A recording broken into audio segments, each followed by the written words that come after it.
In the historical commercial center of Athens, behind Stadiou Str, surrounded by tall buildings, stands the Church of St. George Kiritsi. The church was constructed in the 11th century by the prominent family of the capital under the name Kiritsis or Kirikis. According to reports, the first church was built by the Byzantine general Kirikis. His descendant was Theophanes Kirikis, who was appointed in 1579 as ecumenical patriarch enthroned in Constantinople.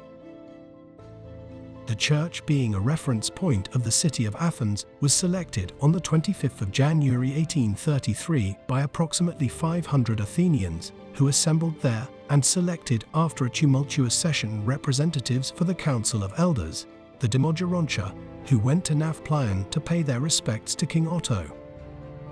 With the passage of time, the initial Byzantine church of the Kirikis family was destroyed, and in its place the descendants decided in 1836 to construct a new one. The construction works were completed after 3 years in 1849. The architect Lysandros Kaftoutsoglou, 1812 to 1885, undertook the design and the implementation of the work, delivering a 3-aisle vaulted basilica with cross vaults and a dome. The specific style distinguishes this church from others designed by Kaftoutsoglou and showing clear Western influences in their church architecture. What, however, stands out in the entire edifice is the central entrance made of grey marble, which at its top is crowned by a white bell tower. The frugal, plain windows are crowned by terracotta elements which transverse their curved superior part and harmonize to the Byzantine-type tiles covering the conchs and the dome of the church. Marble remains from an ancient cemetery in the area were utilized during its construction. For an unknown cause, in 1849, the vault of the church collapsed, and then for its support, the placement of buttresses, supports, at the side walls was adopted.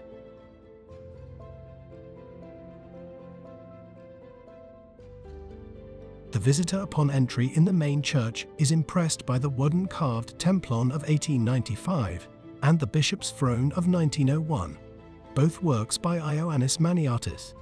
The subtle technique which was adopted during its crafting is impressive, as following the models of Eastern wood carving, it depicts representations from Orthodox liturgical life with a particular clarity and harmonious exposition.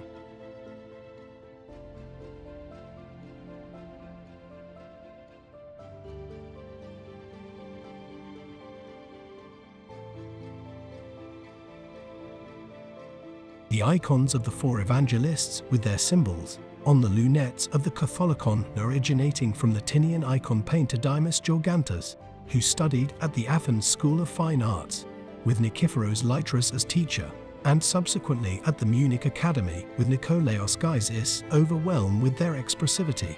The dome is adorned with the depiction, unclosed in gold decoration, of Christ Pantocrator, which bears the same named inscription. Parametrically, small semicircular windows contribute not merely to the entry of external light, but also to the creation of a solemn atmosphere. The Theotokos enthroned, holding in her embrace the Holy Infant, surrounded by 2 angels, embedded in gold decoration, looms in the conch of the Holy Bema, mesmerizing the eye of the pilgrim with her imposing and simultaneously penetrating gaze. The depiction is a work by Demetrios Lempisis, icon painter of esteemed value, who is included among the most significant painters of the era of the late 19th and early 20th century. Worthy of reference are the 3 hierarchs crafted by the icon painter Demetrios Belakassis, who by their humble and simultaneously imposing presence recall the great teachers of the Orthodox Christian faith. At the northern wall of the church, close to the sanctuary, there is to be discerned with difficulty a highly significant oil painting. The parable of the blind. Jesus Christ stands to the right, followed by the circle of his disciples, teaching the renowned parable. It is a creation of the archaeologist Alexandros Philadelphis, 1866 to 1955, who served as head of the Efferat of Antiquities and director of important museums of this country, such as the Acropolis Museum and the Museum of Ancient Olympia.